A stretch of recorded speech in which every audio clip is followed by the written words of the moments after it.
Ven, Espíritu Santo. Ven, Santo Espíritu, ven. Toca nuestros corazones. Transfórmalos con tu poder. Ven, Espíritu Santo. Ven, Santo Espíritu, ven.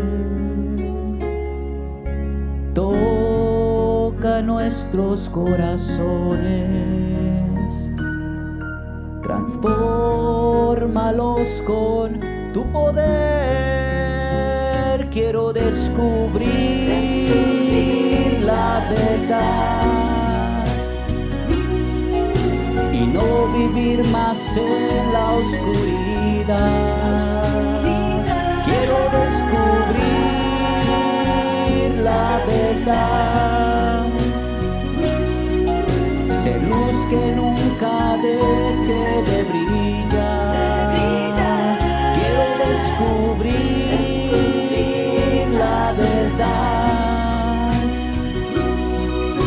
y libre como un águila volar.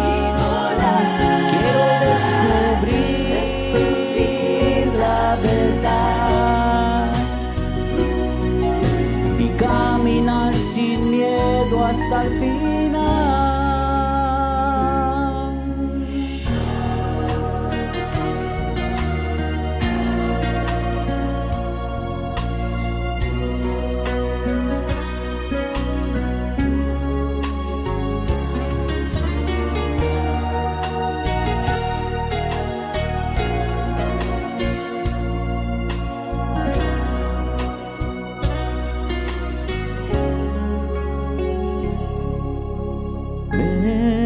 Espíritu Santo, ven, Santo Espíritu, ven. Toca nuestros corazones, transfórmalos con tu poder. Quiero descubrir la verdad y no caminar más en la oscuridad. Quiero descubrir la verdad, ser luz que nunca deje de brillar. Quiero descubrir la verdad y libre como un águila volar. Quiero descubrir la verdad y caminar sin miedo hasta el final. Ven, Espíritu Santo. Ven, Santo Espíritu, ven.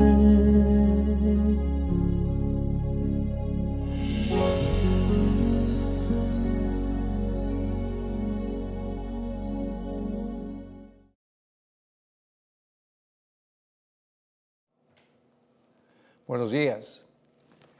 Quisiera empezar enviando un saludo a todos los que nos están recibiendo en sus casas a través de este medio virtual. Pero en especial quiero saludar a nuestra hermana Garmita y a su familia y expresar de mi corazón y en nombre de la Iglesia una vez más nuestro sentido de dolor y de compañía en esta experiencia de tristeza para ellas, sus hijas, para toda la familia que está alrededor de Garmita.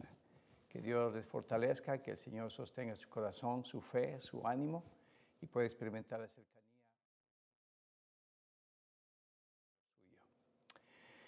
También quisiera en esta ocasión saludar con mucho cariño a mis hermanos de nuestra iglesia de Federal Way, que ministra nuestro pastor Vidal. Es un privilegio estar con ustedes en esta mañana y quiero aprovechar para agradecerles a ustedes, mis hermanos, agradecerles a ustedes, mis hermanas, que nos han sostenido a mí y a mi familia con sus oraciones de intercesión mientras caminamos nuestro valle de dolor por la situación que cruzamos también en la despedida de mi esposa. Gracias por sostenernos con su cariño y sus oraciones. En realidad, muchas gracias. Y gracias a Dios por darme la oportunidad de estar con ustedes y que Dios bendiga, como dije una vez más, el Ministerio de Pastor Vidal, su familia y a nuestro querido Edgar y su novia Jacqueline por disponer su tiempo para ministrar a muchos en esta forma virtual. Y ahora, para abrir nuestros corazones a la palabra de Dios, permítanme comenzar con una breve oración. Incline su cabeza, por favor. Padre, ahora que estamos viviendo en tiempo de ambiente de tribulación por el COVID y por noticias tristes, no sabemos quién más estará cruzando por alguna experiencia de dolor, de tristeza. Pero en esta mañana oramos para que todos seamos ministrados por el Espíritu Santo a través de tu palabra. Gracias en el nombre de Jesús. Amén. Voy a pedir, por favor, abran sus Biblias y ábranlas para que reciban la bendición directa de la palabra de Dios y leamos en Mateo capítulo 16 y el versículo 18. Mateo capítulo 16 y versículo 18. Voy a leer para ustedes para ayudarme con un poquito más de tiempo. Mateo 16, 18. Y dice así: yo también te digo que tú eres Pedro, y sobre esta roca edificaré mi iglesia, y las puertas del infierno no prevalecerán contra ella. Jesús le prometió a Pedro, y también nos promete a nosotros, sus hijos, que las puertas del infierno no prevalecerán contra nosotros, que somos su iglesia. Si ustedes pudiesen repetir en su corazón, o para que sus niños le escuchen, ustedes díganlo: las puertas del infierno no prevalecerán contra mi hogar. Las puertas del infierno no prevalecerán en mi trabajo. Las puertas del infierno no prevalecerán en mi familia, en mi vida. Las puertas del infierno, prometió Jesús, no prevalecerán sobre nosotros. Para los que les gusta poner títulos a los sermones, el título para el mensaje de hoy es Consuelo en nuestras tribulaciones. El versículo en preámbulo al tema de hoy se encuentra en Hechos, el capítulo 14 y el versículo 22.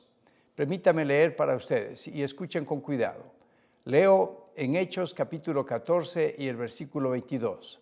Y dice el apóstol Pablo así: confirmando los ánimos de los discípulos, les exhortaba a que permaneciesen en la fe, diciéndoles: es necesario que a través de muchas tribulaciones entremos en el reino de Dios. A veces, mis hermanos, a veces las tribulaciones nos desaniman, somos humanos. Pero para animarnos tenemos que recordar que el apóstol Pablo dice que es necesario pasar por muchas tribulaciones para entrar en el reino de Dios. Hoy tal vez no podemos entender el por qué, pero Dios, que mide individualmente cada una de nuestras vidas, sabe qué tribulación, qué clase de tribulación, qué medida de tribulación nos es para nuestro bien, a fin de pulir nuestra fe, nuestro carácter, nuestra dependencia de Él y estar preparados para entrar en el reino de Dios. Pero mientras cruzamos esas tribulaciones, también tenemos que recordar que tenemos un Padre Dios que nos consuela. Eso dice 2 Corintios capítulo 1, versículo 3. En ese versículo dice: bendito sea el Dios y Padre de nuestro Señor Jesucristo, Padre de misericordia y Dios de consolación. ¿Ven ustedes? Nuestro Padre Dios es un Dios que consuela. Él es Dios de toda consolación. No importa qué tipo de consolación usted necesite, Dios es el Dios de toda consolación. Sí, es necesario que a través de muchas tribulaciones entremos en el reino de Dios, es cierto, pero no somos hijos huérfanos.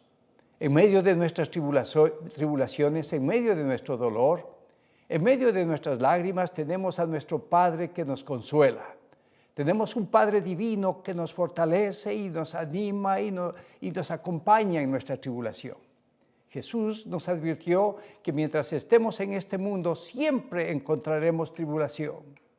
Es más, Apocalipsis nos dice que estamos en guerra, estamos en tribulación. Apocalipsis 12:12 dice que el diablo está entre nosotros en este mundo y está aquí con gran ira porque sabe que le queda poco tiempo. Y Apocalipsis 12:17 también dice que el diablo está con ira. Así dice el versículo. Dice que el diablo está con ira y con ira persigue y hace guerra contra los cristianos. Hace guerra contra los hijos de Dios, hace guerra contra los que guardan los mandamientos de Dios y tienen la fe de Jesús. Eso quiere decir, mis hermanos, eso quiere decir que ustedes y yo estamos involucrados en una gran controversia. Vivimos involucrados en una guerra entre el bien y el mal. Vivimos en guerra. Una guerra entre la luz y las tinieblas. Somos parte de esta guerra y recibimos las consecuencias de estar en medio de una guerra. Es una guerra, mis hermanos, entre el príncipe de los cielos y el príncipe de las tinieblas. Estamos en medio de una guerra, dice la Biblia, entre nuestro supremo creador Cristo Jesús y el supremo demonio, el dragón, la serpiente antigua que se llama Diablo, que es el mismo Satanás. En Mateo 24:9 Jesús nos dice: os entregarán a tribulación y os matarán y seréis aborrecidos de todas las gentes por causa de mi nombre. Y ustedes y yo, mis hermanos, estamos involucrados en esta gran controversia. ¿Se acuerdan, por ejemplo, ustedes del gran sufrimiento y tribulación que pasaron los cristianos en el tiempo del Imperio Romano? Los romanos eran idólatras, tenían muchos dioses y eran muy celosos de su religión. Cualquier religión que ellos presentían o consideraban una amenaza contra su religión, los romanos la eliminaban esa religión con la muerte.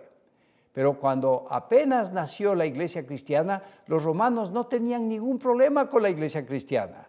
Toleraban la religión cristiana porque para ellos el cristianismo era una religión ridícula y era ridícula porque relacionaban el cristianismo con la religión judía. Los romanos eran paganos, tenían muchos dioses y el gobernador de ellos, el emperador, era el dios principal para los romanos, era el máximo pontífice para los romanos y el emperador Nerón, aunque era homosexual y paranoico, ese emperador era considerado el máximo pontífice de los romanos, era el Dios supremo de los romanos. Roma, en ese tiempo, era la capital del imperio romano. Y por la historia sabemos que Roma era una ciudad no muy grata, no muy agradable, era una ciudad fea. Las casas eran casas viejas hechas de madera. Y el emperador Nerón le apasionaba la construcción de ciudades. Y en julio 19 del año 69 después de Cristo, Roma se prendió en fuego. Y dicen los historiadores que fue Nerón quien ordenó a sus hombres que incendiaran la ciudad de Roma, porque él quería reconstruirla. Hay un historiador llamado Tacitus, dice que el día del incendio, Nerón se paró en la ventana de su palacio y tocando el arpa miraba encantado cómo el fuego consumía la ciudad de Roma. Y cuando las llamas de fuego barrieron toda la ciudad, también se quemaron los ídolos, los dioses paganos que los romanos tenían en sus casas para adorarlos. Y cuando los romanos se dieron cuenta que perdieron sus dioses, se levantaron en ira, en revolución, en protesta, porque a la gente no le gusta que le quiten sus dioses. Hay dioses que están en el corazón, hay dioses que están camuflados en nuestro carácter. Y cuando alguien amenaza con quitar nuestros dioses, nos levantamos en ira, nos levantamos en actitudes desafiantes para defenderlos. Y para enfrentar la situación, el emperador Nerón necesitaba tener un chivo expiatorio y culpó a los cristianos de haber sido quienes quemaron a Roma. Eso dicen los historiadores. Pero antes de esto, Los romanos no querían a los cristianos porque se pusieron celosos. Se pusieron celosos porque muchos paganos dejaban el paganismo y se hacían cristianos. Y haciéndose cristianos ya no practicaban de los vicios y perversiones malvadas e inmorales que hacían los paganos. Y porque los cristianos hablaban del amor limpio, del amor ágape, la gente en Roma comenzó a inventar injurias contra los cristianos y decían que los cristianos hablaban del amor sensual, del amor sexual, del amor pervertido, del amor carnal.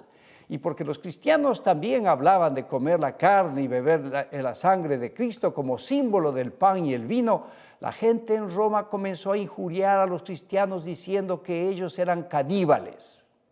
Y cuando Nerón les dijo, estos cristianos incendiaron Roma, el cristianismo vino a ser para los romanos una religión odiada, despreciada y fue prohibida en Roma con pena de muerte.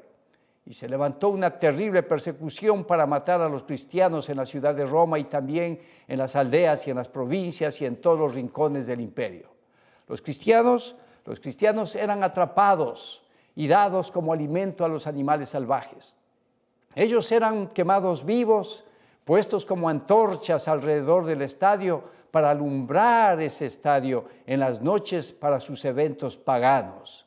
Las multitudes venían a los estadios para sentir el gozo de la adrenalina, mirando a los cristianos ser lanzados vivos frente a animales salvajes que luchaban por sobrevivir. Se amarraba a las extremidades de un cristiano a 4 caballos salvajes. Y cuando eran sueltos, los cuerpos de estos hijos de Dios eran descuartizados.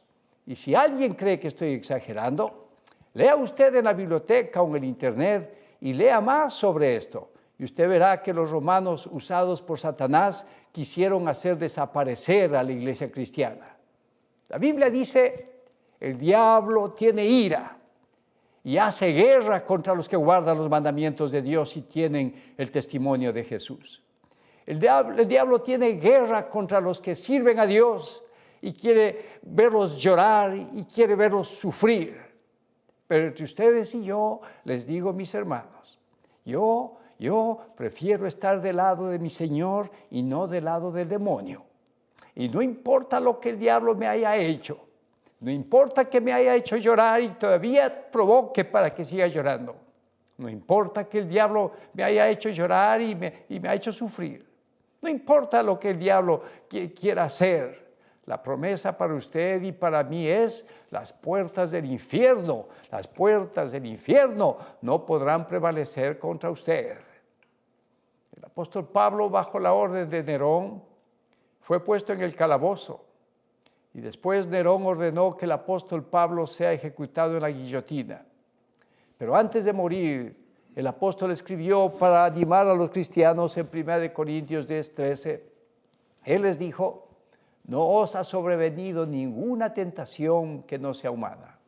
El que está hablando aquí es un hombre que está en el calabozo y sabe que va a ser ejecutado. Pero él dice, fiel es Dios. Pablo dice a los cristianos, fiel es Dios que no os dejará ser tentados más de lo que podéis resistir. El que está hablando aquí es un hombre que está en un calabozo y sabe que va a ser ejecutado. Pero él dice, fiel es Dios. Sabe que va a ser ejecutado, pero él dice, fiel es Dios, que no os dejará ser tentados más de lo que podéis resistir, sino que dará también, juntamente con la tentación, la salida para que podáis soportar. Y en 1 Timoteo, capítulo 6, y el versículo 12, el apóstol le dice a los cristianos que sufrían persecución en el tiempo de Roma, peleen la batalla de la fe. Esas palabras, siempre que las leo, se me da la sensación que Pablo está hablando como un general. Esas palabras se usan en el campo de batalla. Peleen la batalla de la fe. Estas son palabras que se usan en medio de la lucha, en medio de una guerra. Pablo sabe que ustedes y yo estamos en medio de una gran controversia. Escuche este llamado para levantar su ánimo y su espíritu de fidelidad a Dios.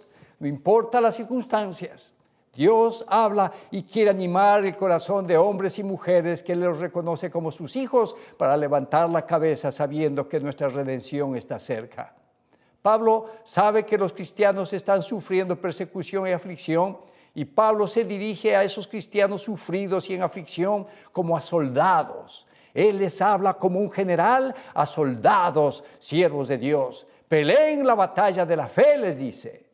En Efesios, el capítulo 6 y el versículo 11 hasta el 17, el apóstol, movido por el Espíritu Santo, dice a los cristianos: vístanse con la armadura para la guerra. Es como que les está pidiendo que se levanten, se vistan, se preparen, porque hay una batalla que enfrentar. Vístanse con la armadura para que podáis estar firmes contra las acechanzas del diablo. Vestíos de la armadura de Dios para que podáis resistir en el día malo. Estas palabras no solamente fueron de Pablo para los cristianos que sufrieron persecución y aflicción en su tiempo, también son palabras que llegan y tienen sentido en la mente, el corazón, en el espíritu de los hijos y las hijas de Dios, que entienden que la palabra de Dios es personalmente dirigida para cada uno de ellos. Vístase usted, mi hermana y mi hermano, con la armadura para la guerra, porque la lucha no es contra carne y sangre. Tome toda la armadura de Dios, dice el apóstol, para estar firmes. Y estas son palabras de un general hablando a sus soldados. Vístase con la coraza de justicia y estar firmes. Tomen el escudo de la fe y cúbranse de los dardos de fuego del maligno. ¿Notan ustedes? Este vocabulario es un vocabulario que se usa en un campo de batalla, en un campo de lucha. Tomad el yelmo de la salvación, dice el Pablo, y la espada del Espíritu, y estar firmes. Y si usted, cristiano, si usted tiene tribulación en este momento porque no tiene lo suficiente para cubrir sus necesidades, entonces recuerde que es necesario a usted, por ser cristiano, pasar por muchas tribulaciones para entrar en el reino de Dios.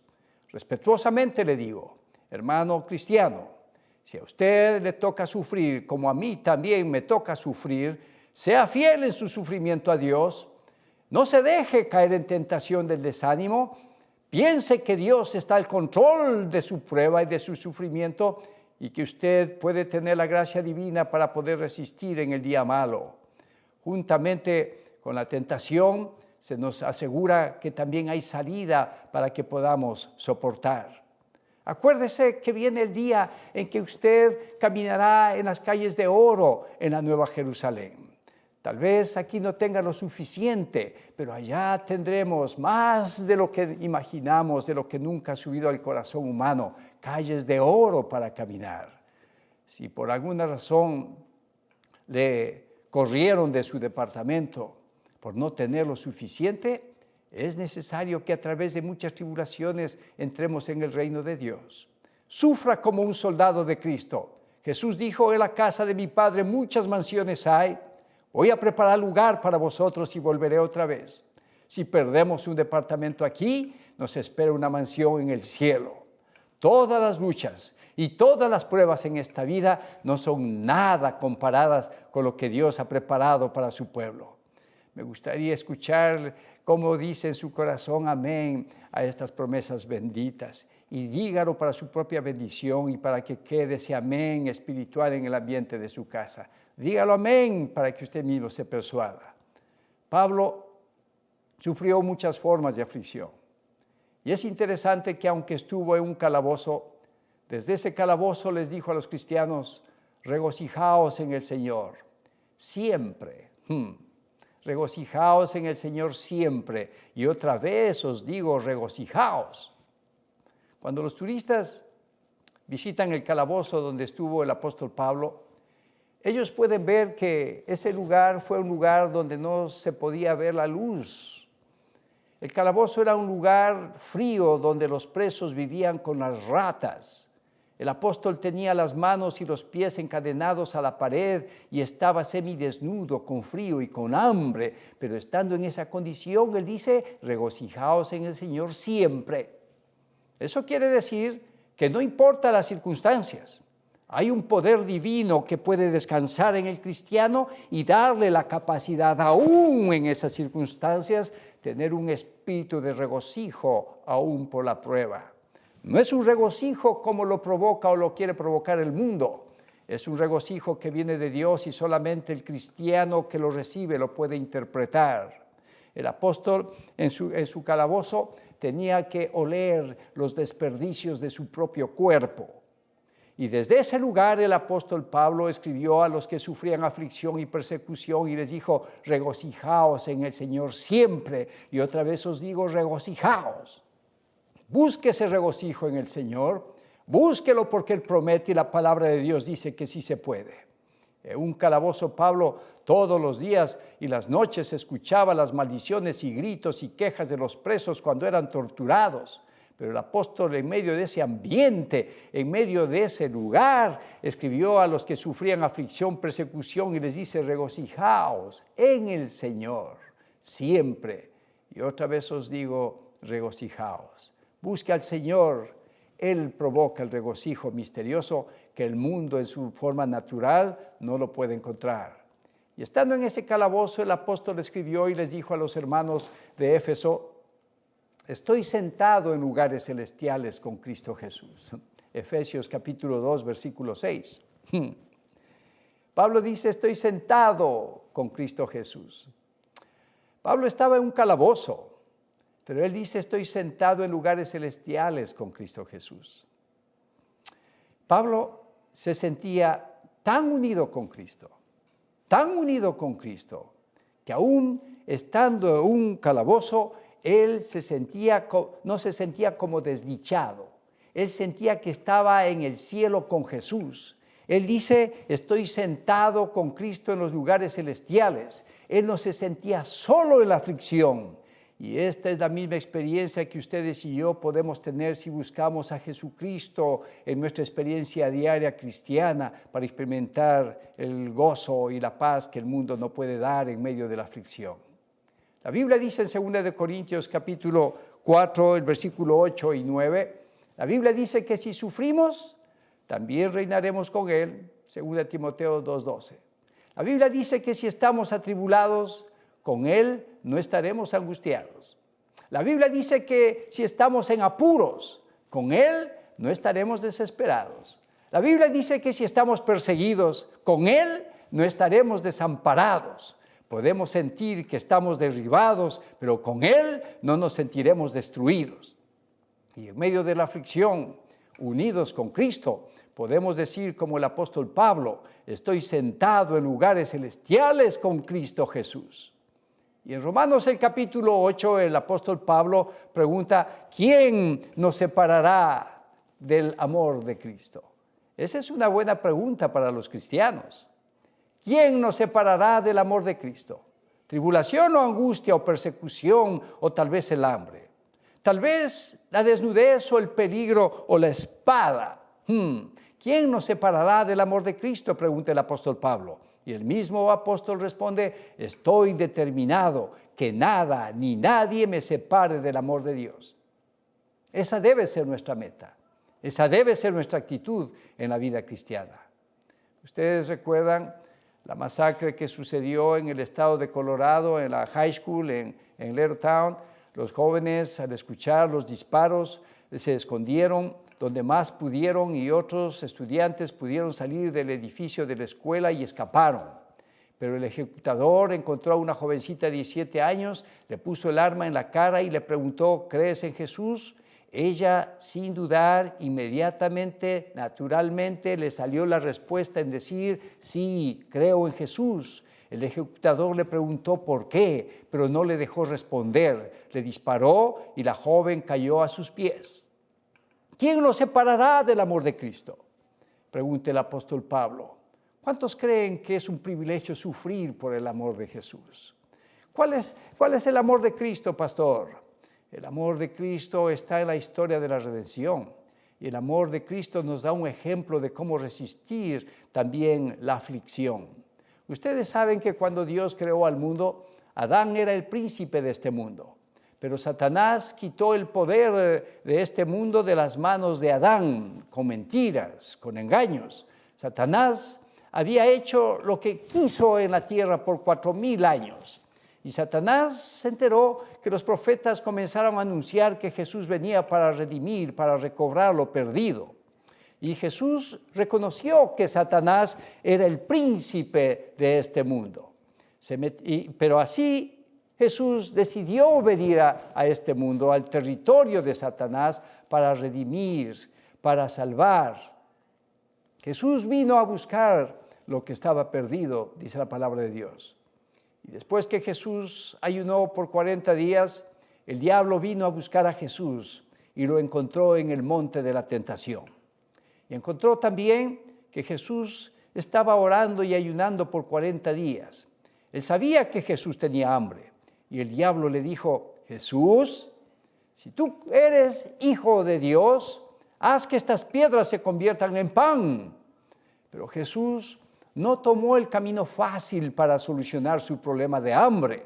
Aunque Jesús tenía hambre, primero consultó la voluntad de Dios en las Escrituras y respondió: escrito está, no solo de pan vivirá el hombre, sino de toda palabra que sale de la boca de Dios. Y cuando Satanás vio que Jesús, para defenderse, usó las Escrituras, Satanás dijo: ajá, Jesús usó las Escrituras. Entonces le dijo: Jesús, si tú eres hijo de Dios, eso dice la palabra de Dios en Salmos. Nos dice que Jesús se enfrentó con las Escrituras y le dijo al diablo: apártate de mí, Satanás. Pero antes dice las Escrituras que Jesús sacó lo que dice el libro de Salmos.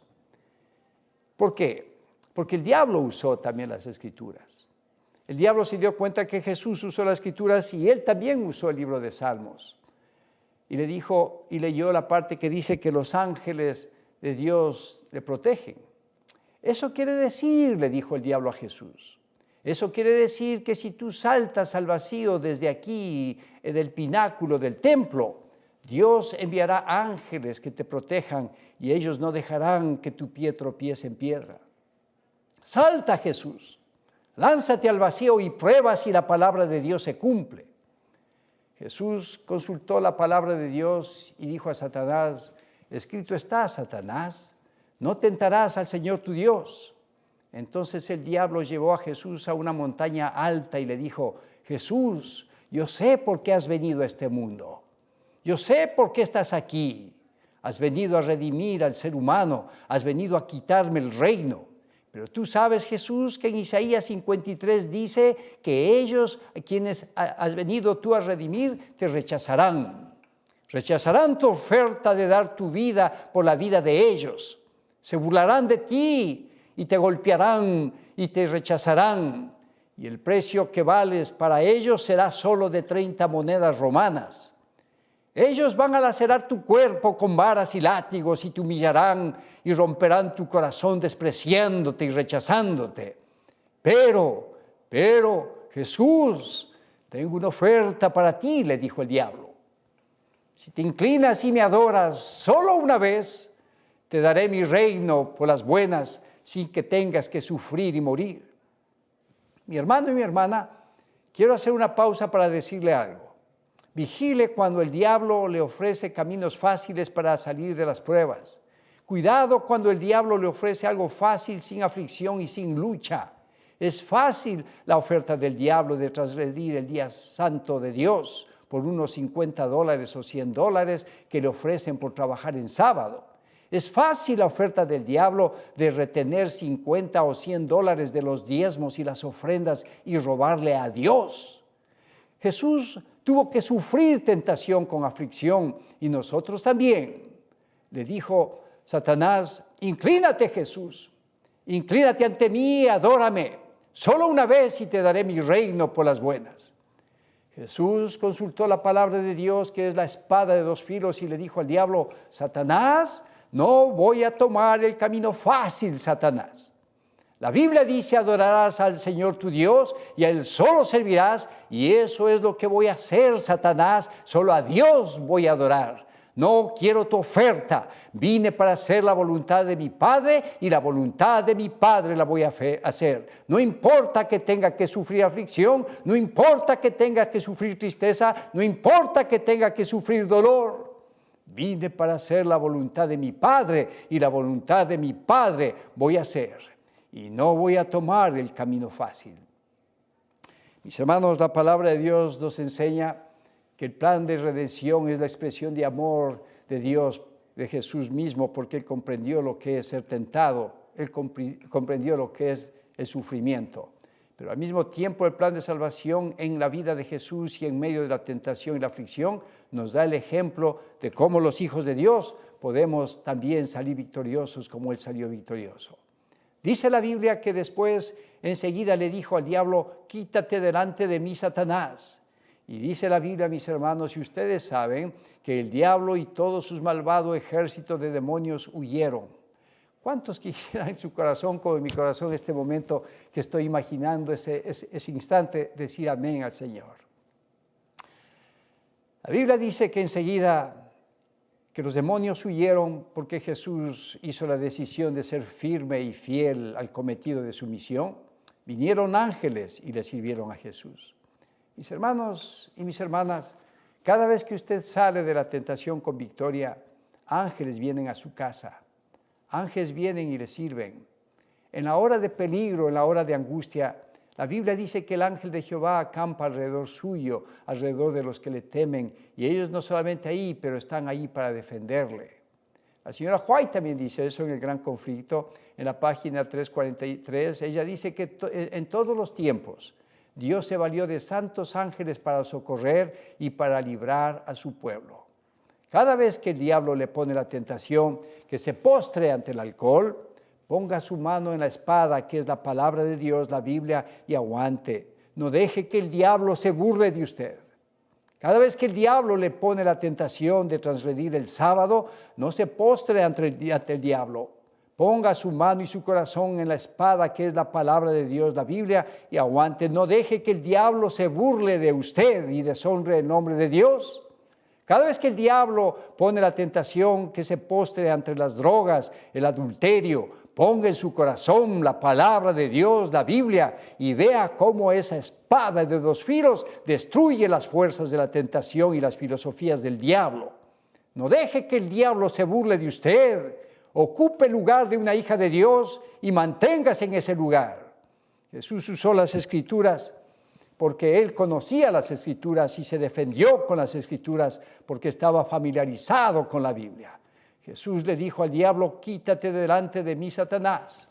Y el diablo le obedeció y también todo el ejército de sus demonios. Eso quiere decir que Jesús tiene control sobre Satanás y Dios no va a dejar que las puertas del infierno prevalezcan contra usted. Dios no va a dejar que usted sea tentada o tentado más de lo que usted puede resistir. Eso significa que el diablo no puede hacernos sufrir más de lo que nosotros podemos aguantar, así como en Job.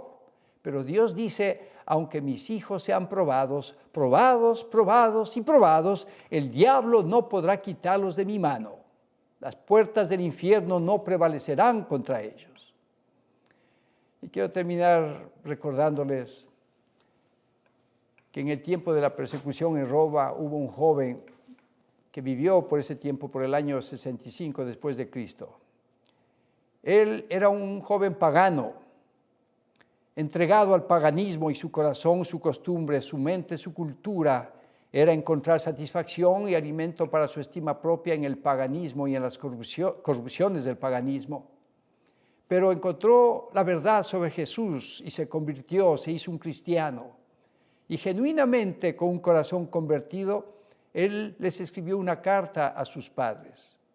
En la carta que él escribió a sus padres les dice así: mis queridos padres, el Señor me ha mostrado el camino y he decidido seguirlo.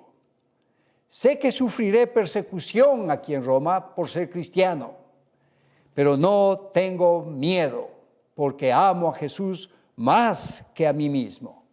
He decidido ser cristiano pase lo que pase, porque no valoro mi vida más de lo que valoro a Jesús. Estoy decidido a no seguir mi voluntad, he decidido a hacer la voluntad de Jesús, pase lo que pase. Cuando Él me dice, sigue, yo sigo. Y ustedes no se pongan tristes si esta es la última carta que reciben. Recuerden que si yo no estoy con ustedes, es porque mi vida ya está en las manos del Dios Altísimo. Si este joven, en medio de la persecución viva en Roma y cruel persecución en Roma, él en medio de ese ambiente pudo hacer una decisión como esta, no, es difícil para mí aceptar que alguien diga que porque tiene situaciones difíciles en el matrimonio se ha visto en la necesidad de caer en adulterio. Si este joven en medio de estas circunstancias pudo mantenerse fiel y estar dispuesto hasta la muerte, no me diga que usted no puede hacer una decisión en este ambiente que está mucho más ventajoso que cualquier otro. El joven dijo, estoy decidido a no seguir mi voluntad. He decidido hacer la voluntad de Dios, pase lo que pase. Y esa es la decisión que Dios espera que cada uno de sus hijos hagan en todo momento en medio de la paz y en medio de la aflicción para alcanzar un carácter preparado para ir al cielo.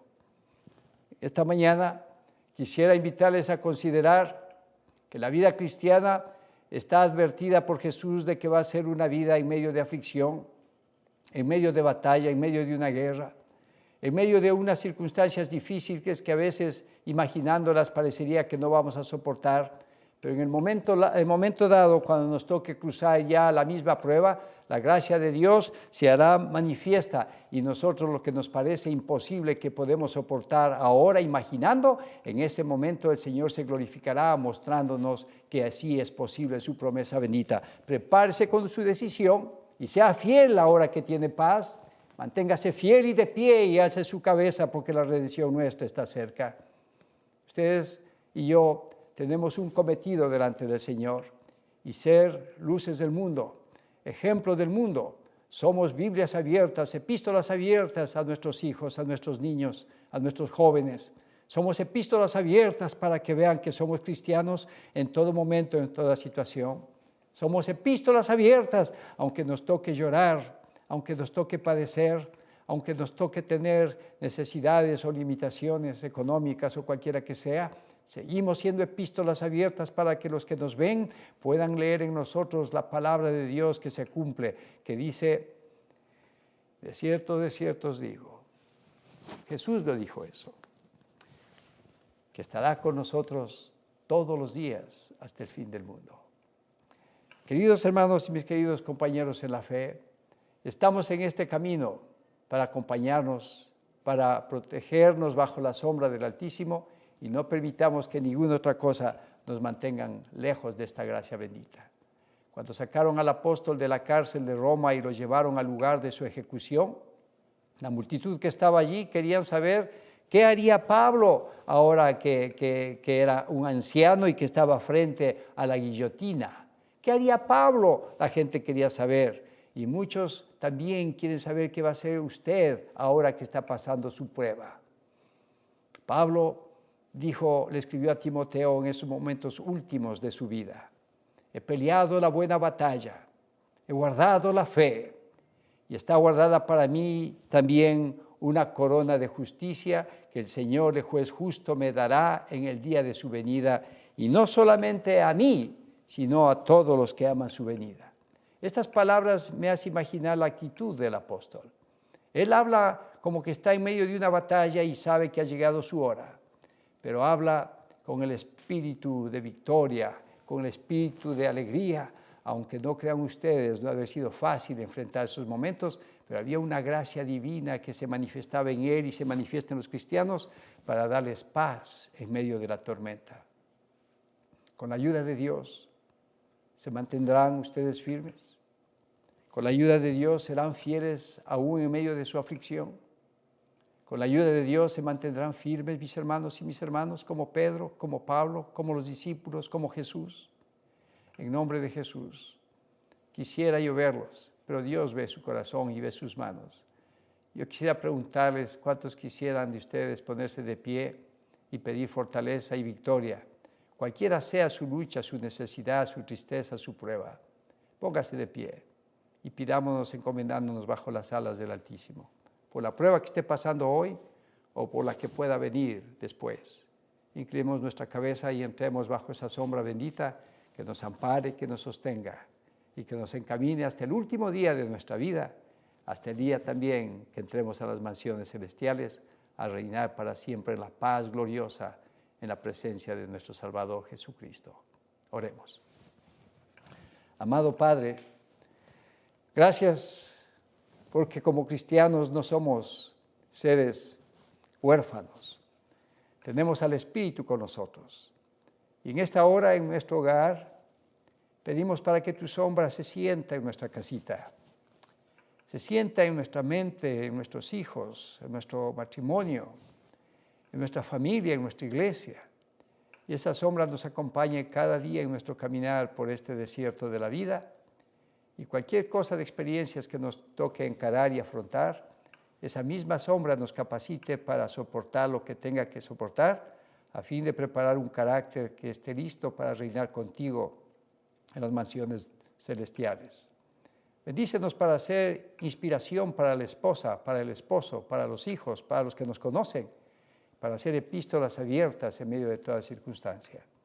Lo pedimos en el nombre de Jesús. Amén. Amén. Que Dios les bendiga, mis hermanos.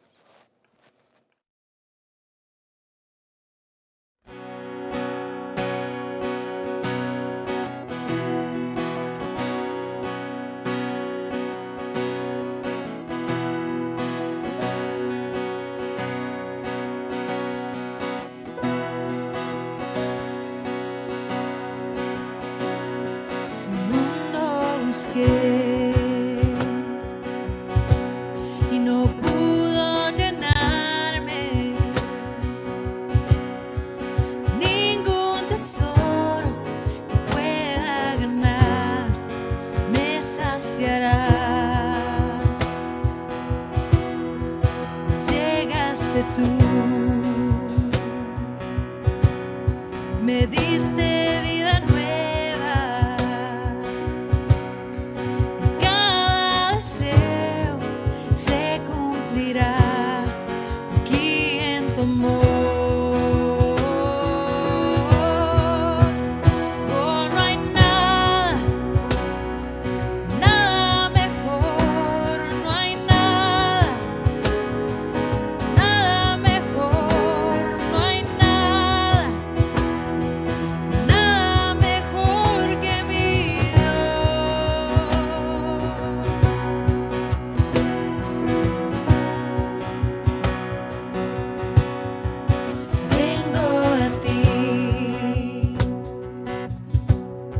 Sin miedo y sin reservas,